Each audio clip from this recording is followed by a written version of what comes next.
Para a gente começar a falar do tema de critérios técnicos de dissipador de energia, a gente tem que voltar alguns passos aqui iniciais e entender que nos nossos cursos d'água nós temos aqui o transporte de sedimento, seja por arraste, por saltitação, mas nós temos uma carga sólida dentro dos nossos cursos d'água. Então, curso d'água só com água é em laboratório, né? Canal, escoamento em rio, né? Córrego, vai ter ali uma carga sólida de areia, silt, pedrisco e por aí vai. Quando a gente olha para essa foto aqui, por exemplo, pessoal, nós temos uma visão muito clara de um certo equilíbrio, né, nessa foto. Então é um rio, né, que ele está aqui possivelmente com uma baixa declividade, com muitos meandros, né, nos parece que não teve uma mão humana ali ainda mexendo nesse curso d'água, e nos dá um ar de equilíbrio, né? Mas hoje nós temos diversas obras que muitas vezes podem ferir esse equilíbrio, e nós podemos ter o início ali de alguns efeitos em cascata nos nossos cursos d'água. Então, o primeiro ponto é que nós temos hoje em dia muitas concentrações de escoamento. E quando a gente concentra o escoamento numa determinada região, nós estamos aumentando a vazão de projeto naquele ponto. E se a vazão aumenta, a velocidade aumenta também. E a velocidade aumentando, o poder de erosão desse escoamento também aumenta. Um segundo ponto é que nós temos, muitas vezes, o uso de retificação de forma exacerbada. Então, até umas décadas atrás, né, a ideia da gente trabalhar só com retificações parecia que era a bala de prata, né? Pega o problema daqui, joga lá para jusante e está resolvido. Só que a gente começou a perceber que não é bem assim. Na verdade, essa bala de prata é um tiro no pé. Porque a gente retificando todos os cursos d'água, a gente vai estar acelerando o escoamento na nossa bacia. Acelerando o escoamento, a gente diminui o tempo de concentração. Diminuindo o tempo de concentração, a gente aumenta a vazão de pico. Então, o que era para ser uma solução, começa a ser um problema talvez maior. Terceiro ponto, que é justamente a redução de tempo de concentração, com o aumento da vazão de pico. Se a gente tem mais vazão, a gente tem mais velocidade, e se a gente tem mais velocidade, a gente tem um potencial erosivo também maior, tá? Então é um efeito cascata, né? Começa lá numa pequena alteração que pode ter um desdobramento maior ali nas nossas obras ou nos nossos centros urbanos. Então, como eu comentei, coloquei duas visões bem práticas assim da drenagem, né? E a visão antiga era: pega a água daqui, manda lá para jusante e se livra desse problema.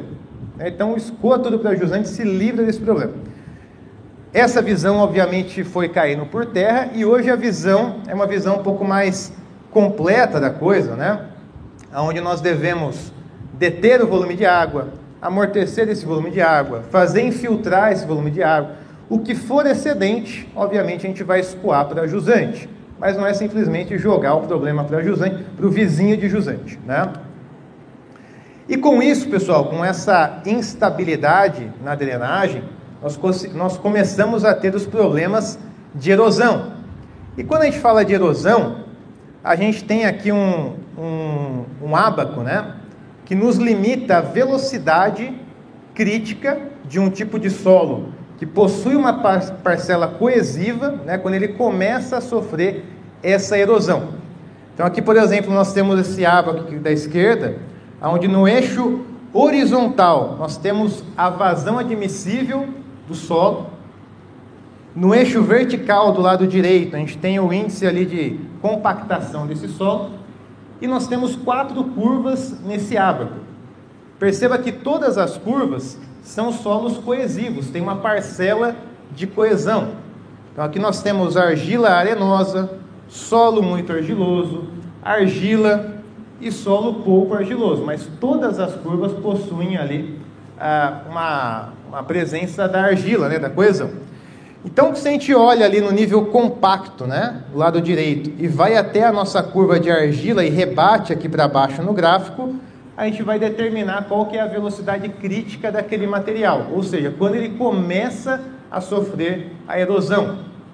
Então, começa a passar água, o solo está lá paradinho, Se essa água aumenta a velocidade do escoamento, começa a transportar essa partícula para jusante, e aonde tinha aquela partícula, que agora não tem mais, que ela foi transportada, se inicia um processo então de erosão.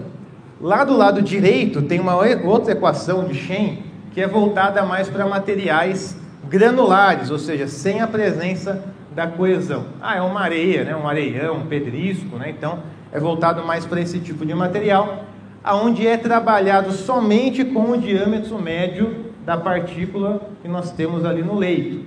Então, tanto o ábaco da esquerda como a equação da direita são comumente utilizados para determinar a velocidade crítica do solo, tanto solos coesivos como solos granulares, ok? E velocidade crítica é quando começa a ter um movimento da partícula, então se inicia a erosão dessa capa de solo.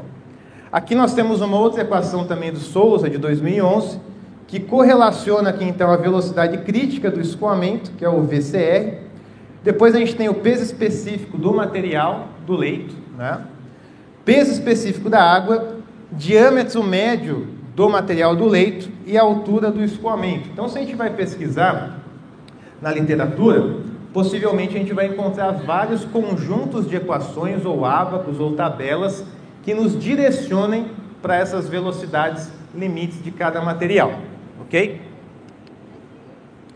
Aqui você consegue rodar o vídeo, por favor? É um videozinho curto, né? Só mostrando ali o início de um processo de erosão, né? De uma camada de areia, né? Então ela vai passar... A areia, né? Que é um material muito frágil, muito erodível, baixas velocidades já conseguem transportar areia. Então, se a gente tem uma camada de areia muito solta, e se a gente vai jogar uma drenagem nessa camada, possivelmente essa areia vai ser lavada, tá? Diferente de uma argila rija, né? Já tem um nível de resistência maior à velocidade. Tudo isso que a gente viu até esse momento, pessoal, gira em torno de velocidades. Velocidade crítica, material coesivo, sem coesão, velocidade crítica, né? Então, em termos de velocidade. Existe um outro critério que foi desenvolvido por Lencastre, que se chama tensão de arraste. E esse critério também pode ser aplicado para os projetos, né? Então, aqui, por exemplo, nós temos uma figura, né, simulando aqui um escoamento e a equação de tensão de arraste. O que seria a tensão de arraste? Essa força que a água está fazendo para empurrar a partícula para jusante. Então, a tensão de arraste atuante é a força que a água está fazendo. A tensão de arraste admissível é o que aquele material suporta, né, para não ser erodido. Então, nós temos esses dois lados aí da balança. Essa equação leva em consideração peso específico da água, raio hidráulico e declividade. Então, nós calculamos a tensão de arraste atuante, a força que a água está fazendo para deslocar aquelas partículas e mobilizar essas partículas para jusante. Do lado direito, nós temos uma tabela, onde nós temos na primeira coluna tipos de material, areia fina, areia cascalho, cascalho grosso, placa de grama e por aí vai. E a segunda coluna, nós temos a tensão de arraste admissível de cada material.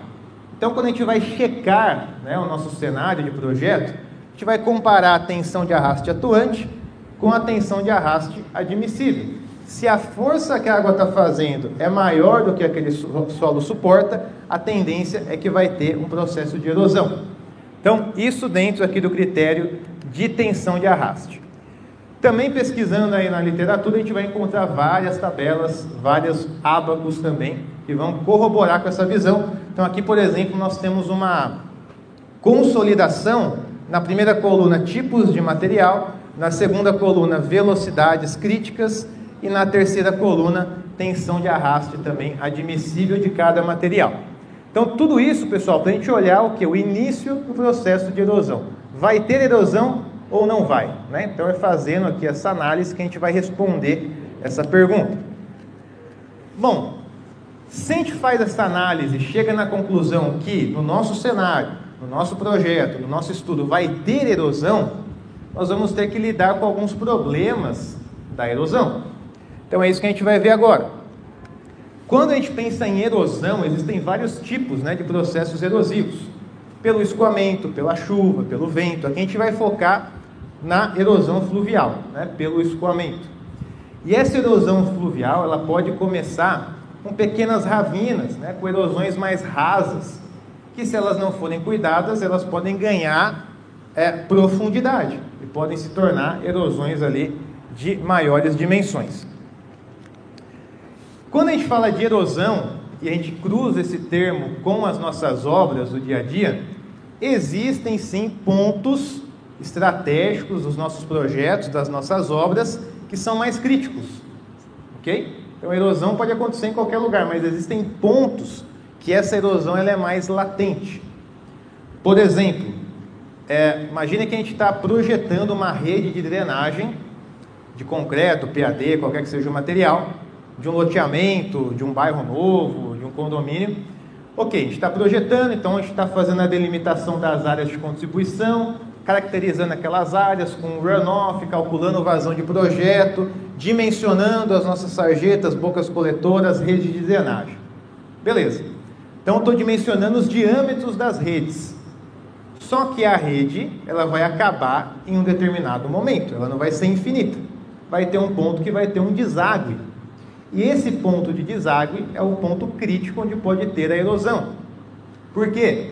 Porque o escoamento que está acontecendo dentro da rede de concreto ou PAD, com 3, 4 metros por segundo, o concreto ele vai dar conta, ele vai suportar. Um PAD também, possivelmente. Mas, se eu lançar esse escoamento de 3, 4, 5 metros por segundo de velocidade num solo, né, que não está preparado para essa velocidade, a tendência é que vai ter um processo de erosão. A não ser que seja um solo muito competente, né? Uma rocha, um material muito compacto, né? Ou que eu tenha uma lâmina d'água muito elevada que proporcione uma dissipação por ressalto e aquele trecho seja protegido. Então a gente vai falar um pouco disso mais para frente. Mas se eu não tiver essas condições, vou lançar num solo natural, um solo sem vegetação principalmente, vai ter erosão. 3, 4, 5 metros por segundo vai ter erosão. E essa erosão no ponto de deságue, que é um ponto crítico, além de gerar um buraco, né, um processo de erosão que pode ir aumentando pouco a pouco, ele pode solapar a sua própria estrutura. Então a sua linha de rede, que estava entre aspas protegida, pode cair rede por rede, né, peça por peça. Por quê? Porque a erosão vai solapando a estrutura, vai tirando a base daquela estrutura, a estrutura vai ficando sem base e vai rompendo uma a uma. Então, ponto de deságue é um ponto muito crítico para a gente estar atento para trabalhar, né, com esses processos erosivos. Bueiros também que cruzam em rodovias, estradas, né, também é um ponto crítico, porque nós estamos passando com uma infra, cruzando um curso d'água que estava lá antes da gente, né? Então, a gente que está cruzando o curso d'água, então a gente acaba trabalhando ou com bueiros ou com travessias, né, algum tipo de obra. Normalmente, quando a gente trabalha com bueiro, a gente tem uma concentração, né? Uma contração da lâmina, porque imagina só, vem um curso d'água, né, livre, né, uma seção ali livre com uma lâmina d'água, ela chega no bueiro, os filetes de água têm que passar por dentro ali daquelas galerias, então tem uma contração dessa lâmina. A jusante, possivelmente, a gente tem uma velocidade um pouco maior por causa dessa contração. E se a jusante a gente tem mais velocidade é mais poder de erosão. Se eu tenho mais poder de erosão, eu tenho mais risco de erosão, obviamente. Então, na saída de bueiro, se a gente não tratar também essa saída adequadamente, checando o tipo de material que eu tenho lá, o nível de velocidade que eu vou desaguar naquele ponto, com essa contração da lâmina, posso ter o quê? Erosão. Se eu tenho erosão no pé de um aterro de bueiro, vai solapar esse aterro pouco a pouco e pode romper esse aterro, como está nessa imagem aqui e tantas outras, tá? Obviamente, pessoal, esse não é o único motivo para romper o bueiro, né? O bueiro pode estar subdimensionado, pode passar água por cima, pode ter um piping por falta de compactação, um monte de coisa, mas falta de dissipação na saída pode gerar erosão, essa erosão pode solapar a estrutura e esse solapamento pode romper, ok? Outro ponto crítico para a gente estar atento. Travessias, similar ao bueiro. A travessia a gente vai ter uma contração menor do que um bueiro, porque veja só, às vezes a gente tem uma seção mais aberta, né? Uma galeria maior ou uma ponte. Então aquela intervenção pontual no curso d'água tende a ser menor porque é um vão maior, é uma abertura maior, não tem tanta contração. Mas mesmo assim vai ter uma contração. Se eu tenho um curso d'água natural e chega num trecho que tem uma transição, uma singularidade, vai ter algum tipo de contração. Na saída dessa contração, né, desse escoamento aqui confinado, né, nós podemos ter esse aumento de velocidade e, se não for cuidado, pode ter uma erosão ajusante também, ok? Vossorocas, né, um problema muito crítico aí em várias cidades. Eu sou de São Paulo, acho que uns 3 anos atrás eu visitei uma vossoroca lá em Vargem Grande do Sul, se eu não me engano, lá de São Paulo, e era um buraco de uns 30 metros de profundidade. Você ia na beira do buraco assim, parecia que você ia cair, assim, era muito profundo, né?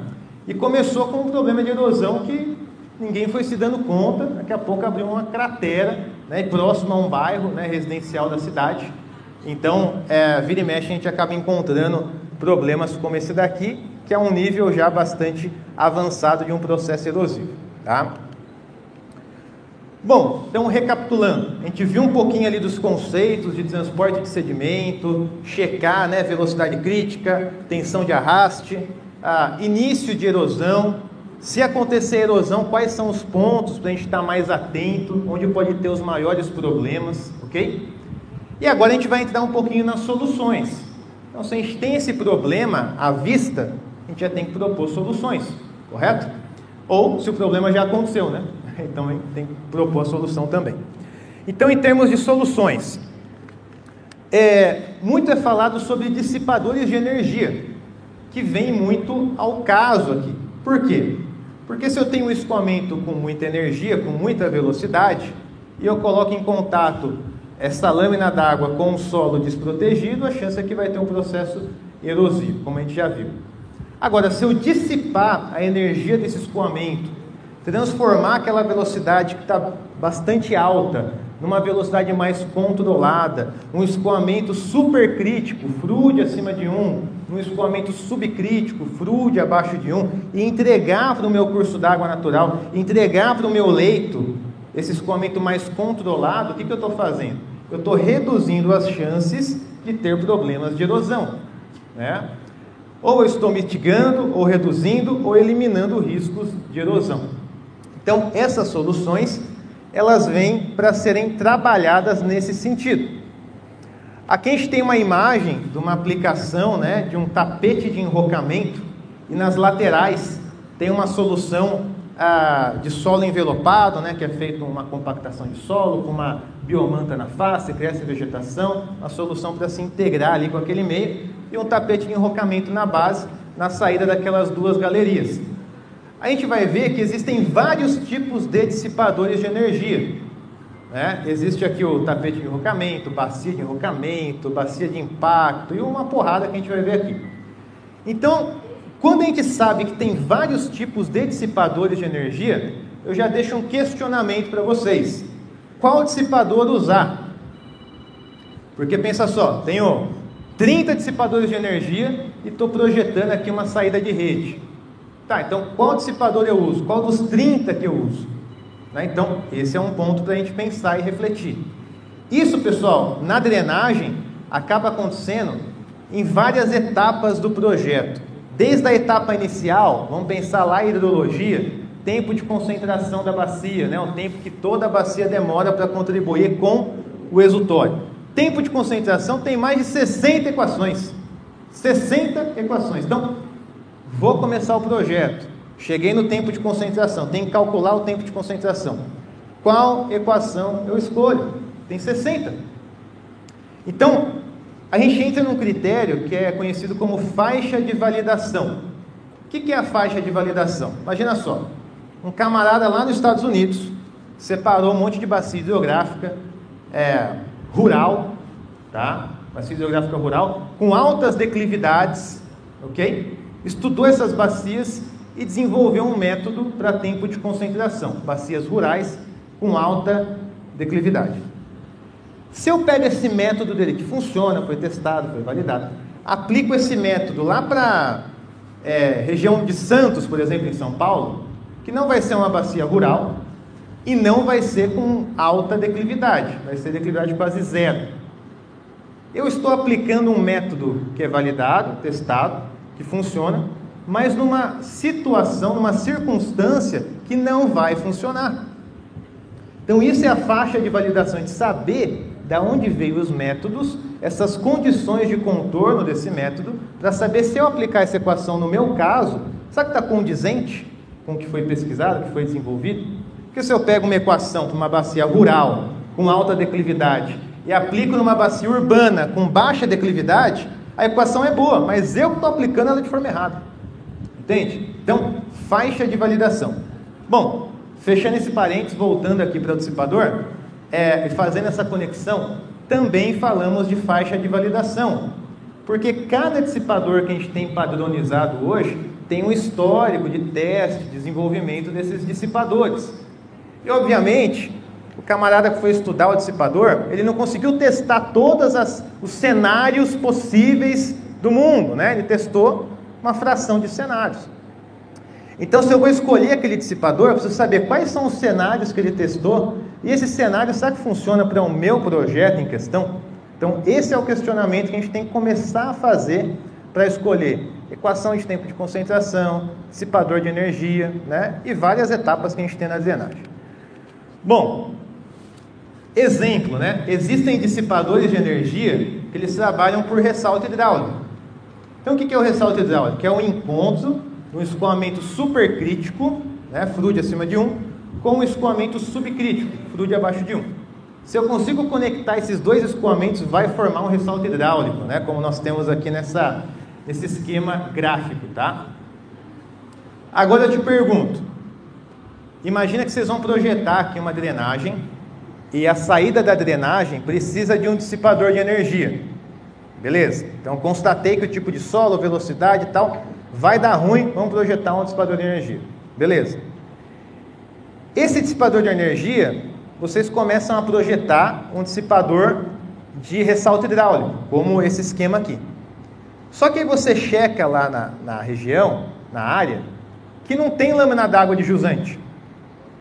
É uma área espraiada, né? Um campão espraiado, não tem um curso d'água diretamente conectado com aquela saída, é um ponto mais isolado, não tem uma lâmina d'água de jusante.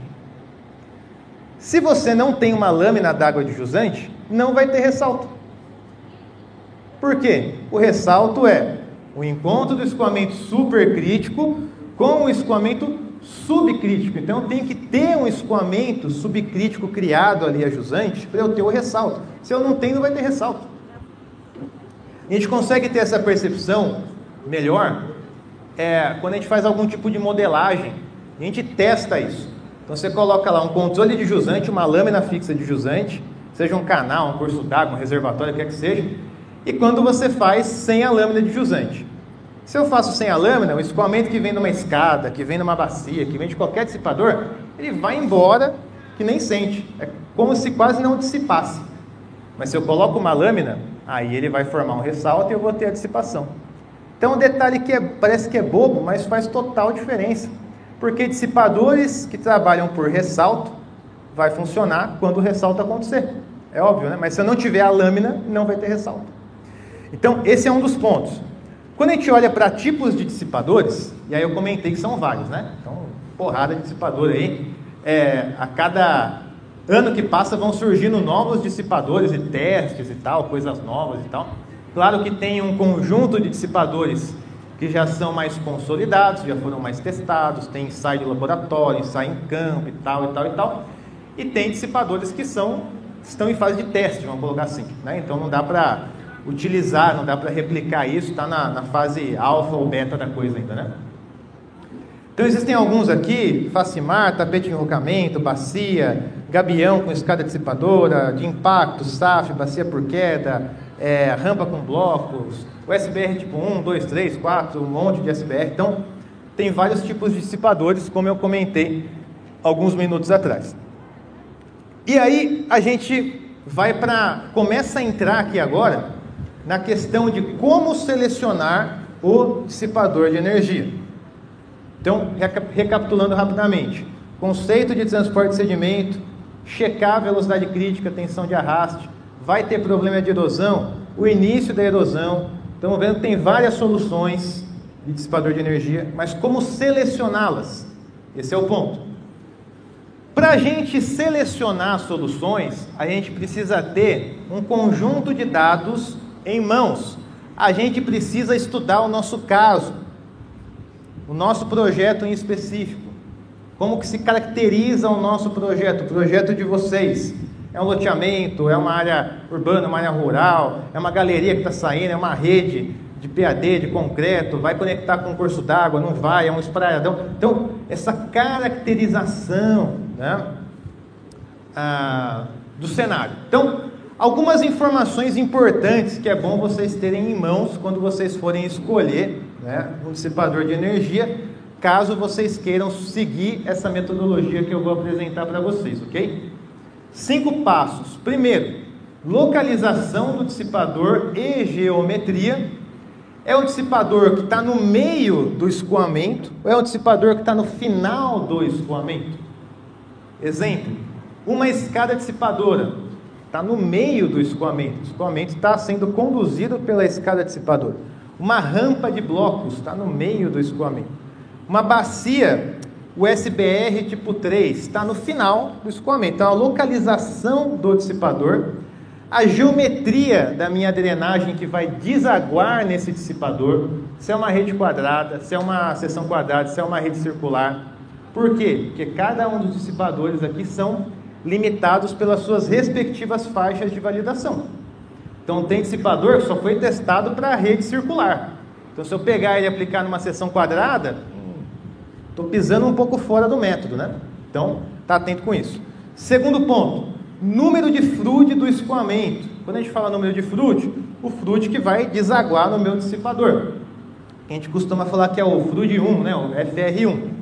Então, relembrando lá a equação de FRUD, velocidade dividido por raiz de G, Y, né? Aceleração da gravidade, lâmina d'água. Então, o FRUD acima de 1, escoamento supercrítico. FRUD abaixo de 1, escoamento subcrítico. FRUD 1, escoamento crítico. Então, quando a gente tem um vertedor, por exemplo, uma soleira, que a lâmina ela vem mais tranquila e ela acelera para verter, né? Passar por cima da soleira, ali eu tenho a formação de uma lâmina crítica, né? Quando eu tenho escada dissipadora, rede de drenagem com alta declividade, a gente vai ter escoamentos supercríticos muito provavelmente, tá? Então, o número de FRUD é bom ter em mãos ali para saber qual é o número de FRUD que eu tenho na entrada do meu dissipador. Isso aqui vai usar.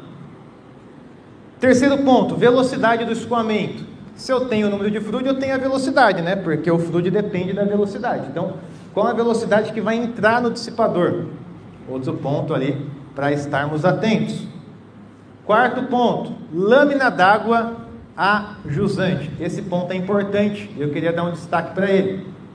Então, comentei com vocês da formação do ressalto.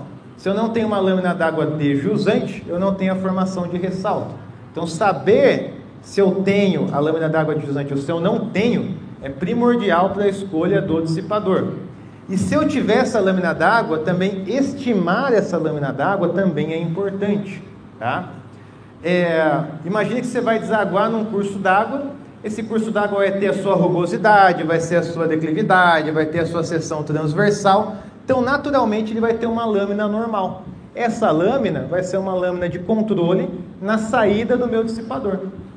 Então, tem a rede com alta velocidade, tem o dissipador intermediário e tem a lâmina de controle do curso d'água que eu vou desaguar nele. Então, essa lâmina é importante, vocês vão ver ali o porquê na sequência também. E a vazão de entrada. Então, a vazão que eu vou estar desaguando no meu dissipador. Por quê? Porque tem dissipadores que foram ensaiados até X metros cúbicos por segundo de vazão. Se o meu projeto vai 2x, será que eu aplicar aquele dissipador vai ser uma boa? Não foi ensaiado até 2x, foi ensaiado até x. Então, saber a vazão de entrada também é importante, ok? Então, são algumas premissas aqui, tá, pessoal? Que são levantamentos que a gente tem que fazer para a gente escolher de forma mais assertiva os dissipadores de energia. E aí tem essa tabela de um trabalho que foi feito em Portugal, e essa tabela consolida alguns tipos de dissipadores de energia e as suas respectivas faixas de validação. Exemplo, Na primeira coluna, eu tenho lá os tipos de dissipadores. Tapete de enrocamento, bacia de enrocamento, proteção com gabião, bacia por impacto, tipo SAF, PWD, tipo ES, que são bem parecidas, contracosta, tipo 4, queda simples, estrutura com queda de bloco, rampa com travessa, estrutura com degraus. É um conjunto ali, né, de dissipadores de energia, na primeira coluna. Segunda coluna tem o número de Frude, ao qual esses dispositivos foram ensaiados. Então, olha que legal. Eu tenho aqui que o tapete de enrocamento não foi registrado o número de Frude, então está em branco. Mas a bacia de enrocamento foi ensaiada para Frude de até 3, 2,5 a 3. Então, se o meu Frude é de 4, 5, obviamente eu trabalhar com uma bacia de enrocamento talvez não seja a melhor escolha, porque eu estou fora da faixa de validação a qual esse dispositivo foi desenvolvido. Depois tem proteção de gabião, até 4,5, bacia por impacto e assim vai. Então, o Frude aqui, né, para cada tipo de material. Depois nós temos a terceira coluna, que são as velocidades que esse dissipador foi ensaiado. Então, lembra que eu falei? A gente tem em mãos a velocidade da nossa rede que vai desaguar no dissipador? Porque eu sei que alguns dissipadores funcionam melhor para velocidade de até 4,5 metros por segundo. Se eu tiver 5, 6, bom, melhor escolher outro dissipador. Quarta coluna, altura de água a jusante. Comentei com vocês também naqueles pontos principais, iniciais desse processo, né? Então, olha só que interessante. Existem dissipadores que vão trabalhar com ressalto hidráulico, dissipadores que vão trabalhar por impacto, dissipadores que vão trabalhar por rugosidade. Exemplo, tapete de enrocamento, ele não necessita de uma lâmina d'água jusante, porque ele não vai trabalhar necessariamente com ressalto hidráulico, ele vai trabalhar com a dissipação ao longo da faixa do tapete, porque o tapete de enrocamento é bastante rugoso, né? O rachão ali vai ter uma alta rugosidade, então você vai espraiando essa lâmina no rachão. Então você vai dissipar aquela lâmina pelo tapete e não por um ressalto. Por isso que não necessita uma lâmina de jusante. Ao contrário aqui de outras estruturas, como a bacia PWD, bacia UES, né? Aqui também queda simples. Então, existem outros dispositivos que já precisam ter a lâmina de jusante para a formação do ressalto, porque esses dispositivos vão dissipar a energia via ressalto hidráulico. Então, para esses dispositivos, eu tenho que ter uma lâmina de jusante. Então, aqui a gente começa a ver um pouco dessas distinções. Aí, a primeira, segunda, terceira, quarta, quinta coluna, pH. Aquele pH é passagem hidráulica, lá em Portugal eles colocam assim, né? Mas é a nossa rede, o que tem a montante, né? A seção de montante. Então, o tapete de enrocamento, ó, indicado para diâmetros de até 1,5 m. Bacia por impacto, aí já pode trabalhar com seção circular ou quadrangular, e assim vai, né? Então, a sequência aqui das opções. Depois tem a sexta coluna, que é a coluna de vazão. Vazão de projeto ou vazão unitária, que é a vazão de projeto dividido pela largura do dispositivo de montante, né? Então, perceba que a bacia por impacto é indicada para vazões de até 11 metros cúbicos por segundo. A bacia tipo SAF também próxima a 11,3. Já a rampa com blocos menor do que 5,6 metros cúbicos por segundo por metro, já é uma vazão unitária. Então, existem algumas restrições nos ensaios também relacionadas às vazões de cada dispositivo.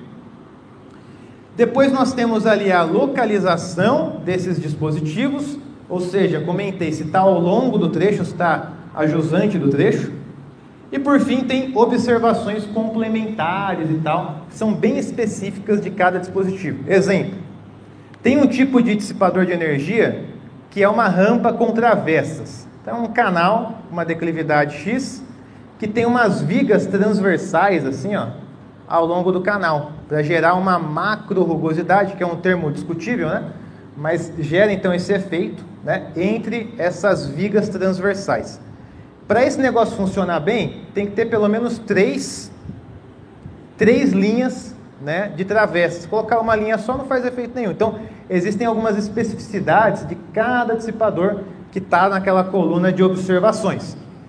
Então, pessoal, quando a gente olha para uma tabela dessa, que já está mais resumidona, a gente começa a abrir o nosso olhar para a seguinte questão. Olha, vou ter um problema de erosão, então preciso ter um dissipador. Tenho 30 opções de dissipador, qual que eu escolho? Deixa eu ver a faixa de validação deles, para ver qual se encaixa melhor com o meu projeto. Então é essa visão, né, que eu queria provocar aqui vocês também nessa tarde. Então, vamos olhar aqui um passo a passo desse processo de forma um pouco mais detalhada. O primeiro passo, levantamento daqueles dados que a gente viu lá no início, né? Então, quais dados que a gente pode ter em mãos aqui, ó? A montante, tá? Olhando a montante do dissipador. Vazão, tipo de regime de escoamento, altura da lâmina d'água, velocidade, dimensões, rugosidade, inclinação do trecho a montante e frude. Tudo isso, se você fez o projeto, você vai ter isso aqui. Projetou a rede lá que vai desaguar? Então você tem a declividade da rede, você tem o diâmetro, você tem a vazão, você tem tudo isso aqui. Certo? Se é um canal, também tem. A jusante, seção transversal, tipo de solo, declividade, altura da lâmina d'água. Talvez aqui você não tenha tão de bate-pronto, né? Mas o que é indicado para a gente ter de dados ali em mãos, para a gente conseguir escolher, pelo menos esses 4 itens aqui. O que tem a jusante? É a seção transversal do quê? Que tipo de material que eu tenho a jusante? Que tipo de solo que eu tenho lá? Qual é a declividade desse trecho a jusante? Qual é a lâmina d'água normal que eu vou ter ali? É um córrego, mas qual a lâmina d'água desse córrego? Né? Então, são esses pontos aí para jusante. Passo 2, análise de velocidades. E aqui eu posso incluir também tensões, né? A gente viu os 2 critérios, velocidade crítica e tensão crítica. Então, vamos colocar no mesmo pacote aqui essa análise, tá? Bom, então olha só, velocidade atuante do escoamento, ela é maior do que a velocidade admissível do solo? Uma pergunta. Resposta, se for sim, provavelmente eu vou ter que prever um dissipador de energia. Coloquei um asterístico ali, certo? Por quê? Porque, olha, se a velocidade que a água tem é maior do que a admissível do solo, é sinal que ela vai ter força para arrastar aquelas partículas de solo e promover uma erosão. Ok? Só que eu posso prever um dissipador para evitar esse problema, ou eu posso também, em alguns casos, ó, mesmo que a velocidade for maior, posso observar o perfil do terreno de jusante, né? Ou seja, se ele tiver uma escavação natural e estabilizar, talvez eu não precise de um dissipador, mas aqui é um estudo um pouco mais aprofundado. Ou também eu posso ter uma mudança do projeto. Então, se eu tenho lá, o que acontece bastante, uma descida hidráulica de escada dissipadora, que a velocidade está muito alta, que está uma vazão muito concentrada. Se eu tiver 2 descidas, dividir a vazão de contribuição para 2 descidas, eu vou facilitar essa dissipação. Então, se eu tiver mudança no projeto, eu posso até muitas vezes descartar o dissipador pela mudança do projeto, né? Agora, se não tiver nada disso, possivelmente a gente vai ter que trabalhar com o dissipador. Se a velocidade atuante da água for menor do que a velocidade admissível do solo, aí não tem por que ter dissipador, concorda? Se a água não exerce uma força suficiente para mobilizar as partículas do solo, não vai ter erosão, porque eu posso começar a ter até sedimentação, né? Mas não erosão, então dissipador não caberia, ok? Terceiro passo, aí a gente viu aquela tabelona lá e tal, que a gente faz uma pré-seleção de quais dissipadores que mais se encaixam com o nosso problema presente. Então, naqueles 30 dissipadores lá, eu vou olhar para a faixa de validação deles, entender quais dissipadores que mais se encaixam para o meu problema, para a minha rede, para o meu projeto, para o meu loteamento, né? Eu vou fazer uma pré-seleção. E aí, dessa pré-seleção, a gente vai fazer um trade-off, né? Ou seja, a gente vai, dessa seleção aqui prévia, vai avaliar qual que seria o melhor dispositivo. E como que eu costumo avaliar o melhor dispositivo? Entra custo? Sim, né? Engenharia é custo-benefício. Então, o custo de dispositivo. Mas outra coisa que eu gosto de avaliar também é o seguinte, é a segurança que a gente tem naquele dispositivo. E aí pode ser um tema um pouco abstrato, mas é o seguinte, se eu voltar essa tabela aqui, ó, perceba que tem dispositivos que os ensaios foram mais robustos. eu tenho mais dados, eu tenho mais informações, eu tenho mais variações, eu tenho mais exposição de cenários diversos para aquele dispositivo. Então, para mim, esse dispositivo tem um peso maior, entende? Porque ele foi mais estudado, eu tenho mais segurança nele. Outros dispositivos que também foram estudados, mas talvez não tão com o mesmo rigor, ou talvez não com a mesma profundidade. Então, para mim, tem um peso ali. Se eu for escolher, eu vou escolher o que eu tenho mais base de dados, que eu tenho mais histórico de ensaio, tanto físico como computacional, que eu tenho mais recursos para avaliar aquele negócio, tá? Então, aí entra tanto a parte de background aqui, do estudo que foi desenvolvido, se é mais robusto ou menos robusto, né? A segurança que eu tenho naquele dispositivo e o custo também, obviamente, tá? Bom, passando aqui para frente, olha só, aquela tabela que eu mostrei, tem também esse fluxograma, que talvez fique um pouco mais claro esse processo de escolha também, ok? Então, essa primeira árvore aqui de tomada de decisão, nós temos o seguinte: localização do dissipador. Primeira coisa, é a jusante de canais de drenagem ou é para vencer desníveis? Quantas vezes a gente vai ter um ponto final da rede de drenagem que eu vou ter um taludão, que eu vou ter um trecho inclinado? E se eu soltar aquela vazão nesse taludão, essa velocidade ela vai aumentar ao longo do talude e pode começar a criar um processo de erosão naquela saída. Então não seria melhor talvez fazer uma escada dissipadora, né? E conectar a saída da rede para um ponto mais controlado e conduzir esse escoamento, dissipando parcialmente esse escoamento? Talvez seja prudente. Então, é para vencer desníveis. Então, para vencer desníveis tem um conjunto de dissipadores. Então, bacia tipo SAF, bacia USBR tipo 4, queda simples, queda com blocos, rampa com travessas, que é o que eu comentei com vocês, e estruturas de integral, que é basicamente a escada dissipadora.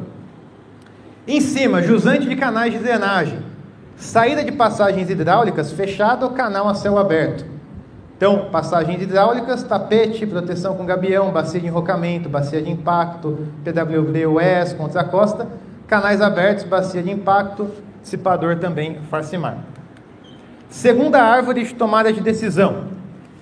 Aqui a pergunta é: velocidade que eu tenho no meu projeto é menor ou é maior que 4,5 metros por segundo? Se ela for menor, ou seja, sim, né, é menor, eu vou ter uma passagem hidráulica com diâmetro menor que 1,5? Sim. Então posso trabalhar com tapete de enrocamento, posso trabalhar com gabião. Se ela é maior que 1,5, aí o tapete de enrocamento já não vai ser indicado, já vai ser uma estrutura de gabião possivelmente. Se a velocidade é maior que 4,5, ou seja, segue a linha do não aqui, ó, aí eu vou para a segunda pergunta. O FRUD é menor ou maior que 3? Se for maior que 3, a tendência é que eu vou parar numa bacia de impacto. Se for menor do que 3, aí eu vou ter uma outra pergunta. A seção aqui, ela é circular ou não? Se for circular, eu tenho ali mais um conjunto de opções, e não circular, mais um conjunto de opções, tá?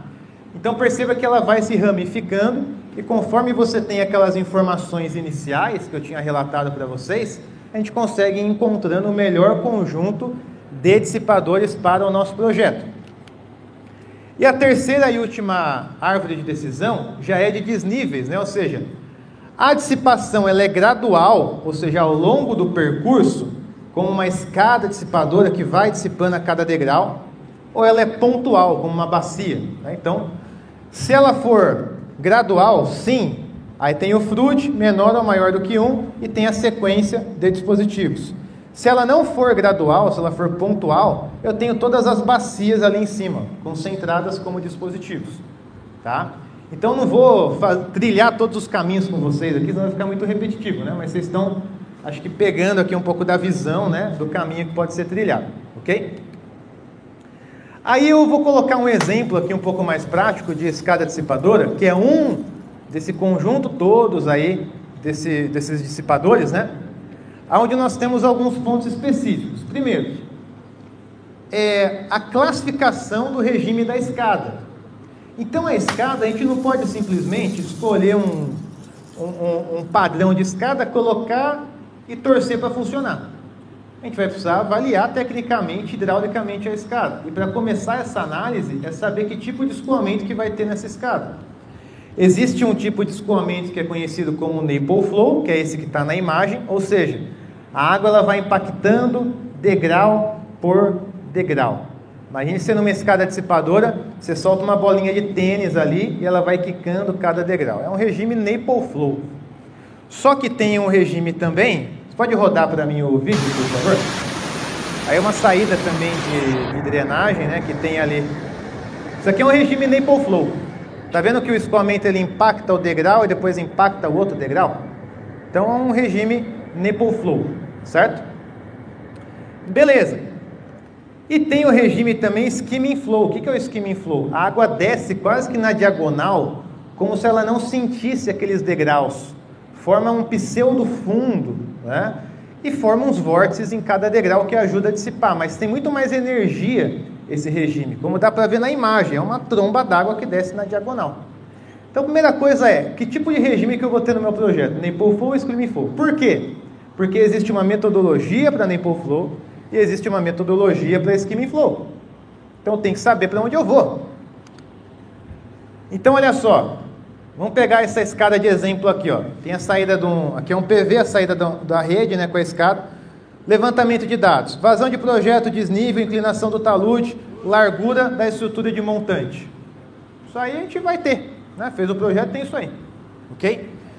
Então quando a gente olha para esse cenário, esse gráfico aqui, ó, ele foi tirado do software Cisco, não sei se vocês conhecem aí, é um software desenvolvido pela UFMG, né?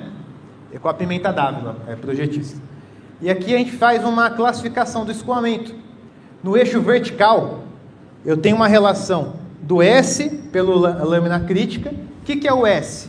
É aquela altura que está na flechinha vermelha ali, ó, a altura do degrau da escada. Esse é o S.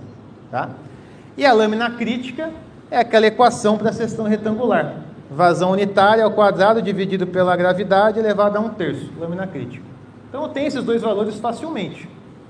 Então eu vou entrar com algum valor aqui no meu eixo Y, porque eu tenho essa relação aqui. E no eixo X, horizontal, eu tenho a inclinação da escada. A inclinação a gente não consegue mexer muito, certo? Se eu tenho um talude de 1,5 para 1, por que eu vou pôr uma escada 3 para 1? Tem que aterrar tudo para suportar a escada, não faz sentido. Se eu tenho um talude 2 para 1, por que eu vou pôr uma escada 1 para 1? Tem que fazer um corte grotesco no talude? Não faz sentido. Então a inclinação ela vai seguir muito o terreno, né? Para a gente otimizar corte aterro. Então, no eixo horizontal, a inclinação, 1,5 para 1, 34 graus, 2 para 1, 27, 1 para 1, 45, 3 para 1, 18, por aí vai. Essas relações que a gente conhece. Então, quando eu faço essa análise, para o meu cenário do projeto, eu vou ter uma intersecção dessas duas linhas. Relação, S sobre lâmina crítica, e ali, declividade da escada. Um pontinho de intersecção. Se esse pontinho estiver acima daquela curva laranja, o meu escoamento é bolinha de tênis quicando em cada degrau, Nipple Flow, ok? Se estiver abaixo da linha verde, o meu escoamento é aquela tromba d'água que o escoamento quase não sente o degrau, Skimming Flow. E se estiver no meio, nem acima da laranja, nem abaixo da verde, o que acontece? É um regime de transição. Esse regime de transição é um regime que não tem estabilidade hidráulica. Ora forma ressalto, ora forma vórtice, ora não forma nada. Então não tem solução hidráulica para esse regime. Se você está projetando, caiu nesse regime, você vai ter que reprojetar. Aumentar a largura da escada para cair no Nipple Flow, ou diminuir para cair no Skimming Flow, ou dividir a vazão em duas descidas, aí se vira nos 30, né? Mas não tem solução aqui para regime de transição. Aí tem a sequência dos cálculos, que eu coloquei algumas equações aqui, mas não vou entrar muito no detalhe. Por quê? Porque há uma sequência de cálculos para regime Nipple Flow e uma sequência para Skimming Flow. Então eu não consigo calcular a escada aplicando o método sem saber o regime da escada.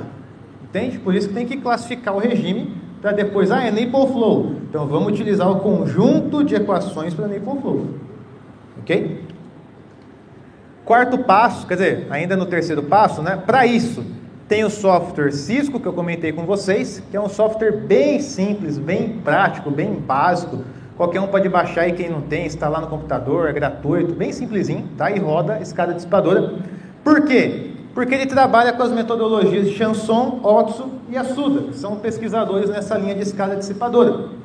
Ok? Então pegou a metodologia desses 6 camaradas e colocou um software para a gente utilizar. Isso aí é o FMG com a pimenta d'água.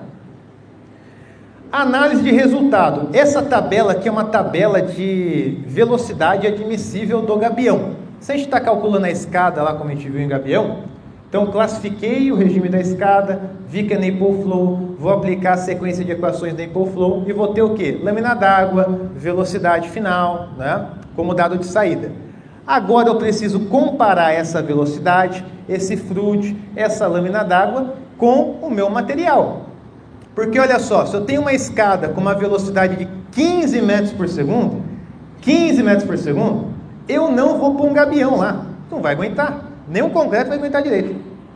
Então assim, preciso saber a velocidade para escolher o material, certo? Então aqui a gente vai ter a velocidade que vem do Cisco, vem das metodologias, vem da aplicação, e aqui eu tenho o admissível do material que é tabelado, que também veio de ensaios, da Macaferri e tal, que está plotado aqui. Então olha só, colchão reno, espessuras de colchão reno, faixa granulométrica do preenchimento do colchão reno, diâmetro médio do rachão, velocidade crítica para 2 níveis de fluid. O que é velocidade crítica? Lembra lá no começo da apresentação? Quando começa o movimento da partícula, da areia, do silt? Aqui é a mesma coisa. Quando começa a mexer o rachão, eu venci a velocidade crítica daquele rachão. Ele está em movimento já. Já é alerta vermelha de problema. Então o que a gente tem que fazer? Trabalhar sempre com velocidades abaixo da crítica do material, para não ter movimentação do rachão, não ter deformação no material. E a velocidade limite é aquela gordurinha de segurança, né? Consegue trabalhar até um pouco mais de velocidade, mas já tem deformação, já tem movimentação de pedra. Se for um evento pontual, aconteceu uma vez, aí é critério de projeto, né? Pode fazer uma vistoria depois, ver se está tudo certo, algum remendo e tal. Mas fora isso, projeta dentro da crítica, né, para evitar problemas desse tipo.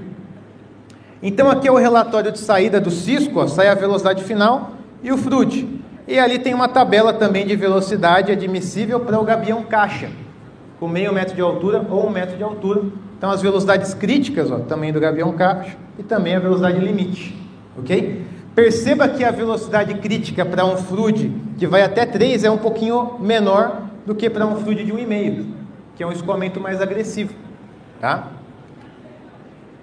Outro detalhe, pessoal, equação de Manning não usar em escada, né? Acho que chovendo molhado aqui, vocês devem já saber bem disso, né? Mas é bom reforçar, tem os métodos específicos para a escada, né? Outro ponto que é muita discussão, escada trapezoidal, tem metodologia? Não tem. A verdade é que não tem. Por quê? Porque os ensaios que são feitos de escada em laboratório, é estilo aquela foto lá, uma parede de concreto e a outra parede de acrílico, a escada no meio para você ver a lâmina. Então a seção, teoricamente, ela é retangular. Aquele triângulo adicional das laterais, a gente não sabe muito bem como vai se comportar.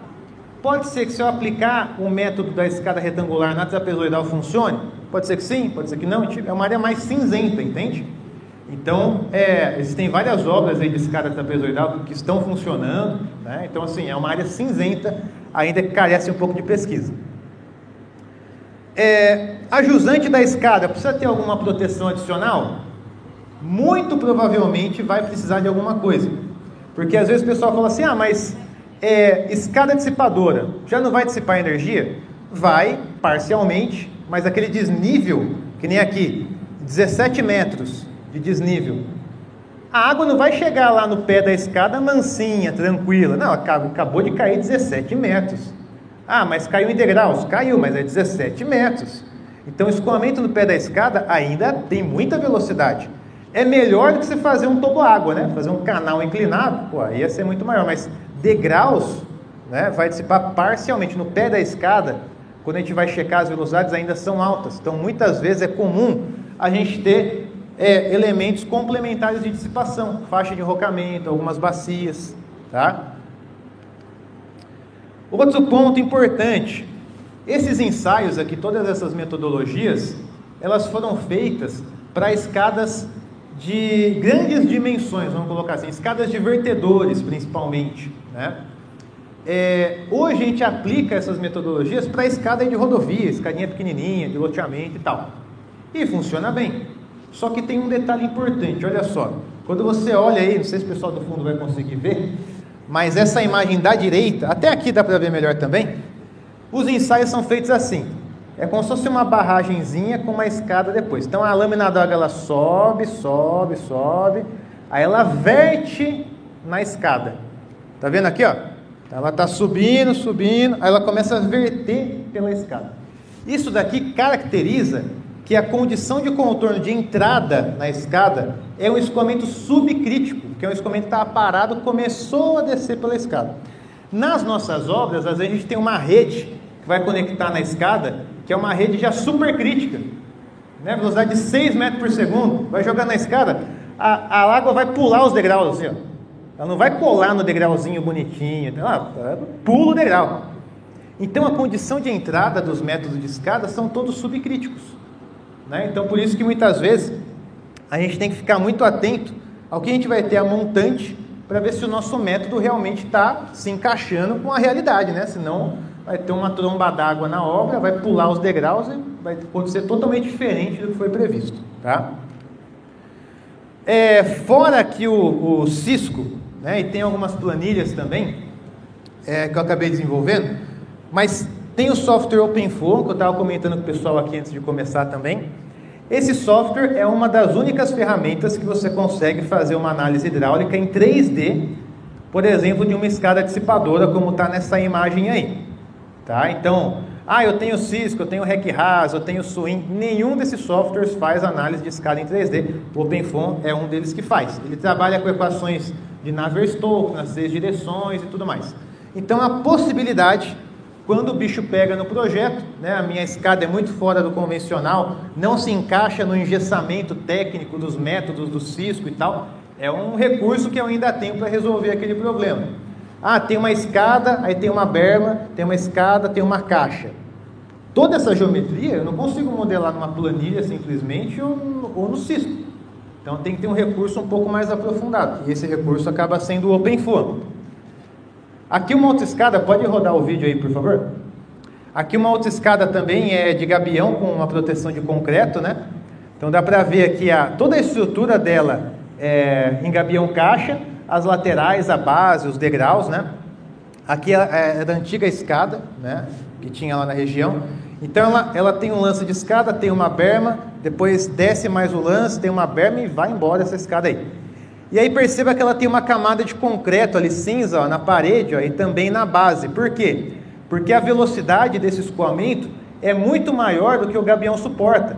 Então se eu expor o gabião a esse nível de velocidade, a pedra vai mexer, vai deformar, eu vou ter patologias. Então foi uma forma de proteger essa movimentação da pedra. Tá? Então a gente só vai saber disso se a gente classificar o escoamento, se calcular o escoamento, se ver a velocidade, se ver o que o gabião suporta e falar, putz, vai ter que colocar concreto, né? Outro exemplo aqui, aí já se puder rodar o vídeo aí também, por favor. Essa daqui é uma modelagem no OpenFOAM, né? Os primeiros segundos é descartado, né? Porque tem essa tromba d'água que desce de uma vez até a formação do ressalto. Mas aí você consegue avaliar desde a lâmina de montante, a descida e uma formação de ressalto, a jusante, que a gente consegue ficar medindo velocidade, lâmina d'água, cada passo no tempo ali também, em 2D ou em 3D. Pode rodar esse vídeo também, por favor? Esse daqui é uma outra aplicação também do software que eu comentei, do OpenFOAM, aqui para a rede de drenagem IPV. Né? Então a gente está até comentando também com os colegas aqui, da dificuldade às vezes de enxergar o que acontece no PV, né? Que a gente consegue modelar em 3D. Puder rodar de novo aí só para o pessoal ver, por favor? Da rede de drenagem do PV. Então, essa modelagem aqui foi uma consultoria que eu fiz lá para o pessoal da Sudecap. Eu sempre confundo Nova Cap e Sudecap, tá? Então, Sudecap, de Minas, né? E aí eles estavam com um projeto lá de fazer um teste, de colocar umas placas metálicas no meio do PV. Eles iam fazer um trilho nas laterais, descer uma placa metálica para fazer micro detenções em cada PV, com uma abertura na base para passar dentro. Um negócio meio mirabolante lá. E como é que ia fazer essa análise, né? Teve que fazer dentro do OpenFOAM, tá? Então, outra aplicação. Essa daqui também foi para um projetista no interior de São Paulo, também que estava com um projeto lá em Minas.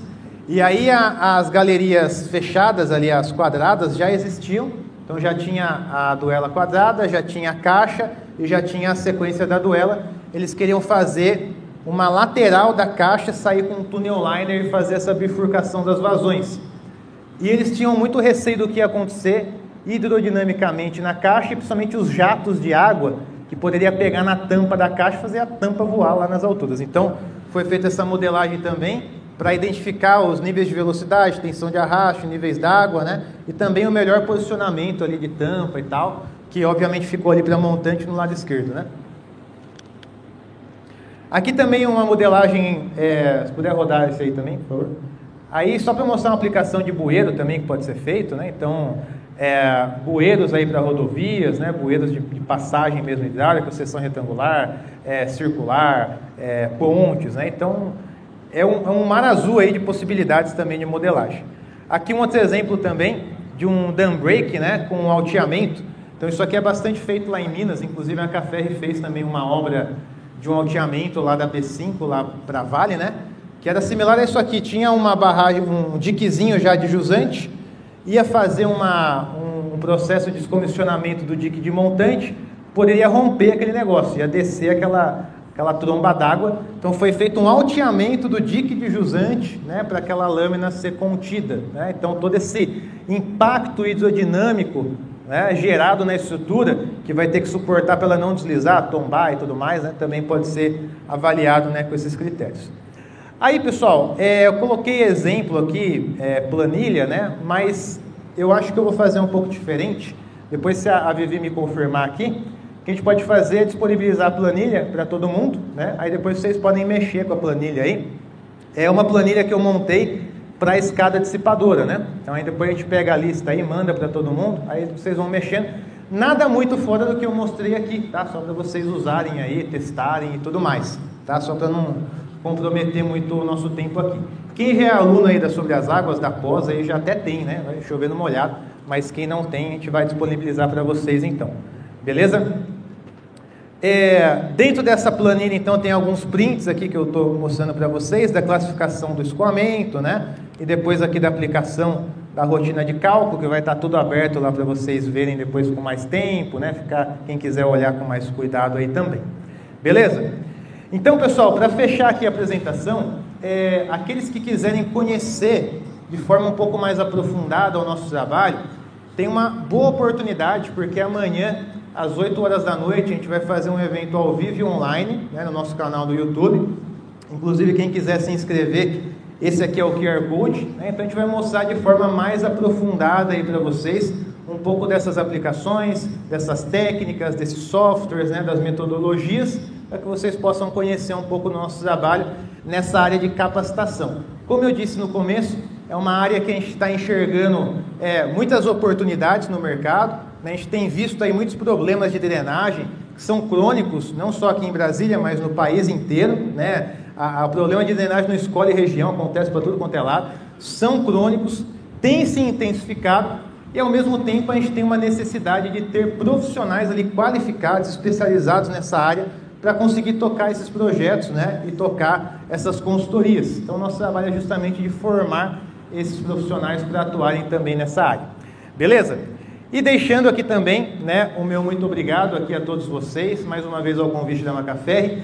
E aqui são os nossos contatos oficiais, né? Então tem ali o nosso site, /blog, que tem vários artigos técnicos também disponíveis para vocês, quem quiser baixar lá depois, imprimir, né?